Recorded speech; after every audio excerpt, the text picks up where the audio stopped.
Hi everyone. Okay. Welcome. Hello, to hi. program Come. training. Sudah? Okay. Okay. Start. Can we start? Okay. Hello all. Hi. Have a good day. Okay. First, thank you for joining our seminar today. And I'm one of your trainer today. And with us we have Miss Hasni. Hi, Miss Hasni. Hi. And then we have Miss Jen. Hello, Miss Jen. Hello. Hello, hi. Okay. Okay, before we begin this seminar, okay, I would like to express my heartfelt gratitude to all of you who sincerely committed to make this event success. Okay. So our tentative today, first is we have Miss Hasni. She will explain about appropriate attire in working in government sector, and then Miss Jen, she will talk and explain about prohibition and exemption. So Hasni, are you ready for your information? Hi everyone. I'm Hasni, your second trainer for our program today. I will be explaining about the appropriate attire and prohibited attire.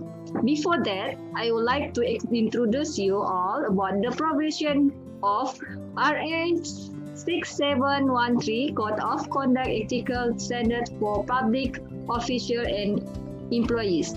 In line with these provisions, in order to maintain modesty, proper decorum in the civil service, the Commission, being the central personnel agency of the government, hereby prescribe the appropriate attire and prohibited attire. As a dress code for all government service when reporting for work, the office uniforms as prescribed by the different government agencies. Officers shall be the official attire of all government officials and employees, which shall be worn in accordance with their assigned schedule. So the next slide is the appropriate attire. On those days when there is no prescribed office uniform for the day, employees shall be dressed in appropriate business attire. The wearing of mount pants, although generally prohibited, may be considered as appropriate attire when paired with collar, polo, or shirt for male employees, or any appropriate blouse or shirt for female employees. That's we can see at the slide. We can use baju kurung for women and coat for men. And other slide is prohibited attire. The following attire shall be prohibited for all government employees when performing official function inside the workplace. We can see that the slide where we cannot use such gauzy, transparent, or net-like shirts or blouse, sandal, strapless, or spaghetti strap blouse with over-plugging necklines, micro mini skirts, walking shorts, cycling shorts, leggings, tights, jogging pants, rubber sandals, rubber slippers, and others. So I think that's only from me. So for the next slide, I will pass to the next trainer. Thank you. Hi everyone, I'm Jennifer Wolfram and I'm your third presenter for this training. As shown from the slide, for other provision, the following should also be provided during office hour and within office premises. ostentation display of jewelry, except for special occasion and during official celebration, maybe Hari Raya celebration like that, and wearing of heavy or theatrical makeup is not allowed. It is likewise to consider as a taboo to use colored turban, bandanas during office hour and within office premises. Nanti ambil belanja.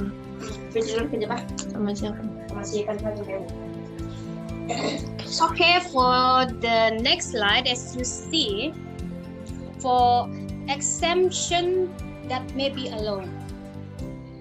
In the implementation of this dress code, certain exemption may be allowed on these following grounds. When the nature of work of the official or employee demand that she or he wear clothing others than those prescribed above.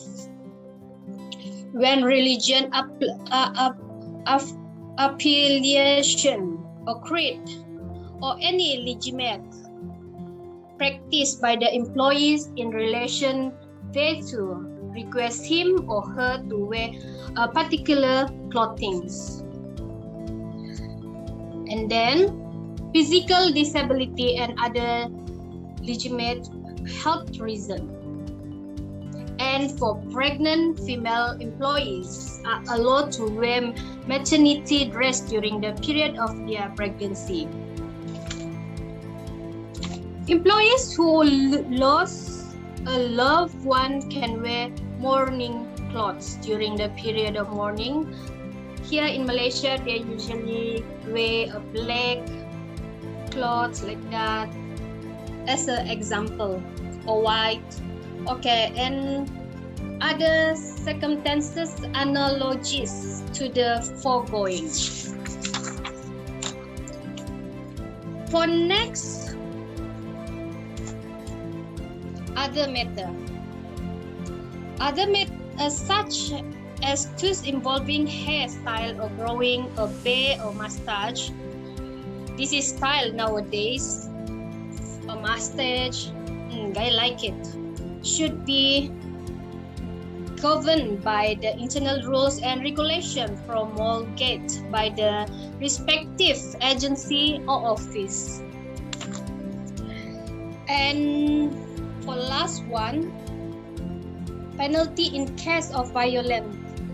Any violence of the provision of this dress code should be considered as ground for disciplinary action for violence of reasonable office rules and regulation. To subject to the requirement of due process, the following penalty should be strictly imposed in administrative disciplinary proceeding for non-compliance with the guidelines. Okay, for first offense, okay, reprimand. Second offense, suspension for 1 day to 30 days.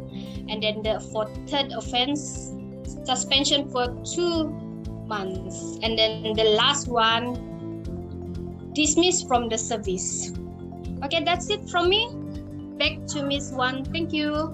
Thank you, Jenny, for your good information, and also thank you, Hasni, for your talk, and to all audience, thank you because give attention to our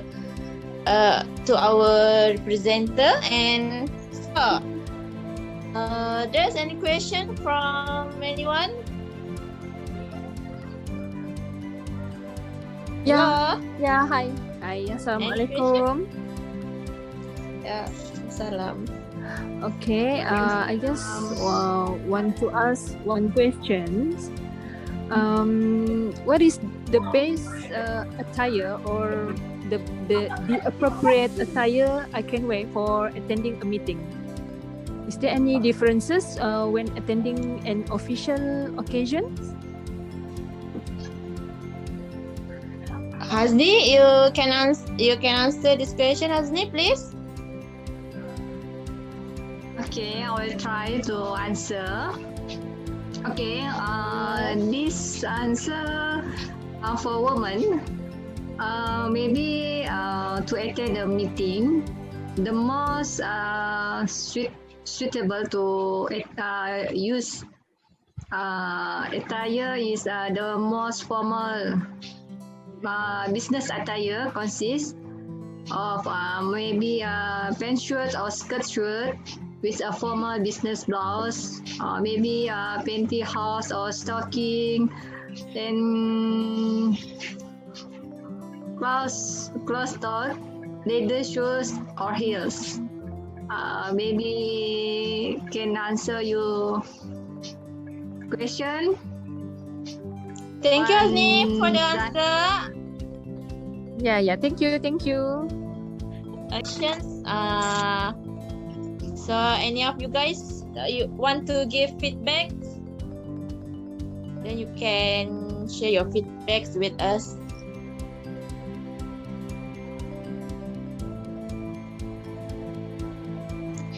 Please, guys, give your feedback with our training. Or you enjoy with us.